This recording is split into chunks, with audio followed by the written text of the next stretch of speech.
On Super Tuesday, February 5th, there are 22 states that have the opportunity to select delegates that will go to a national convention to nominate somebody for president. For the GOP, they're going to be right here in Minnesota in September.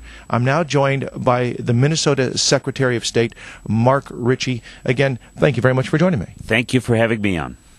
Before we even talk about who gets to do this, before we even talk about how it works, what I'd first like to understand, and I think a lot of people would, is what's the difference between a primary and a caucus? I was down in Iowa following the caucuses. I was in New Hampshire following the primaries. What's the difference?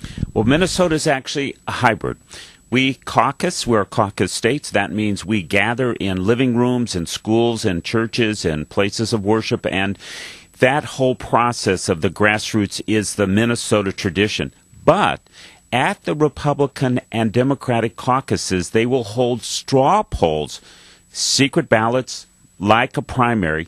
And in this time on Super Tuesday, actually the Minnesota straw polls will make a big difference in the national election. So we caucus, but at our caucuses we hold kind of a mini primary, and those mini primaries will be big news this year. So in other words, what I've seen in Iowa, it was almost a coming together of little communities in many ways, and they would argue and talk about various things going on, and then, as you just described, then they would have a primary in many ways like we have seen in other places around the country, New Hampshire, Michigan, some other places. That's right. In fact, people will gather in their neighborhoods. If folks are interested, they can find out where all of the parties will be gathering in their neighborhoods on our website at the Secretary of State's office. But as you said, in Iowa, New Hampshire, each state has a very kind of unique approach. Minnesota's this year, it's the first time ever we've participated on Super Tuesday.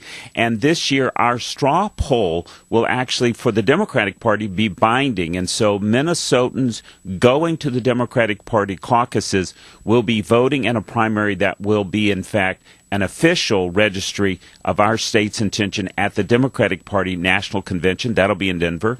And the Republican caucus will be a preference poll, but all the national media have been calling, so I know Minnesota's going to be in the spotlight on Super Tuesday. Well, how important is it? I mean, how important, when we look at all the various states, how important is Minnesota when it comes to Super Tuesday and maybe even for the nomination for whoever gets nominated from all parties? Well, we're the 7th largest of the 22 states that you mentioned that'll be voting on that date, so we're in the largest of those categories.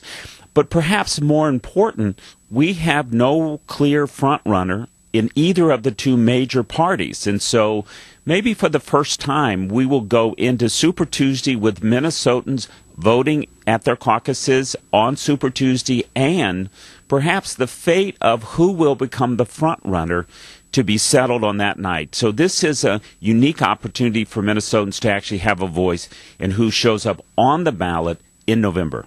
Well, let's turn to sort of the individual now. If I want to be involved in this in any capacity, if I want to vote, who gets to vote? How do they get to do it? Where do they get to go? Minnesotans have what we call an open caucus system. Any person who's going to be eligible to vote in November, so that's 17-year-olds, of course, who will be turning 18, can attend any party caucus that they choose to. Wait a second. So 17-year-olds who will have the right to vote in November get to caucus in February. That's correct. Actually, in Minnesota, 16 and 17-year-olds who are not yet old enough to vote can also participate as trainee poll workers and election judges. So we put a real emphasis on bringing our young people into the process. But at the party precinct caucuses, as you mentioned, the Democratic Party, the Republican Party, and the Independence Party will caucus on the night of February 5th. The Constitution Party will caucus on the Saturday before, February 2nd. And the Green Party will caucus about 1 month later on March 4th. So all the parties, with the exception of the Libertarian Party, will be caucusing. So people will show up. 7 o'clock is the official start date for those on February 5th, the Republican, the Democrat, the Independents. You can begin participating in the secret preference ballot, the straw poll, as we call it, on the presidential right away, and you can do that up until the end.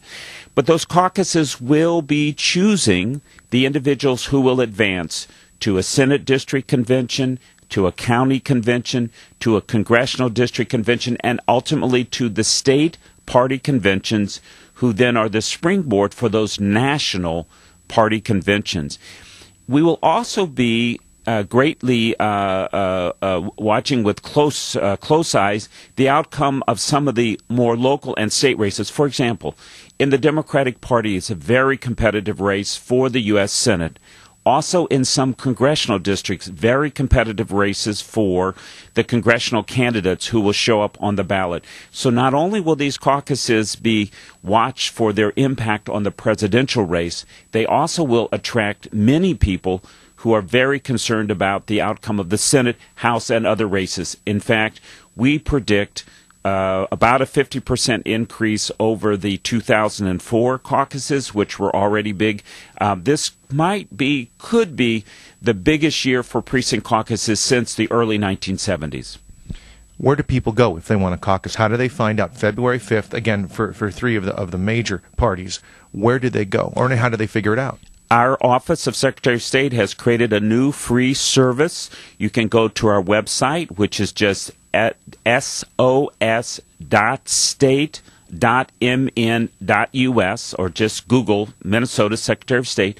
Right on the front page, right in the middle, Precinct Caucus Finder. You just click on that, put in your address, and it will tell you where each of the major and minor parties are caucusing in your neighborhood. You can also call our office, or you could contact by phone or by their website the major political parties, and they can help you specifically for the locations of their parties.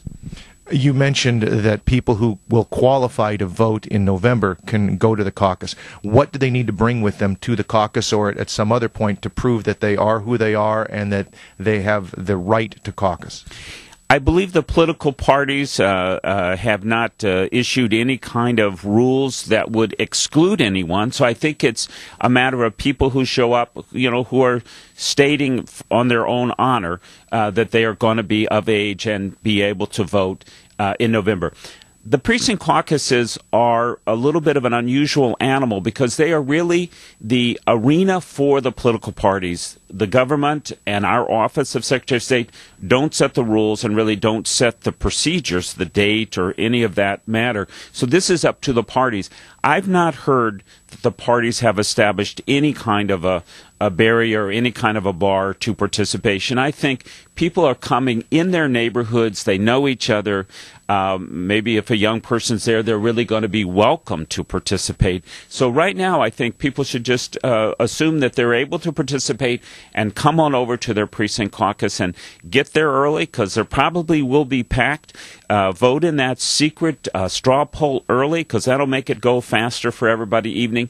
And if they really have a desire to participate, speak up early in the process and say, I would like to represent my neighborhood at a higher level. I would like to run as a delegate for one of the other party conventions. That's what I encourage people to do. How long does it take?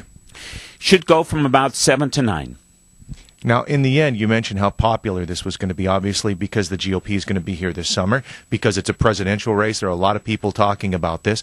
How many people do you actually expect to caucus? And we've seen huge numbers of people in Minnesota as compared to the rest of the country voting anyway. But in terms of this caucus, because of when it is, how many people are we talking about?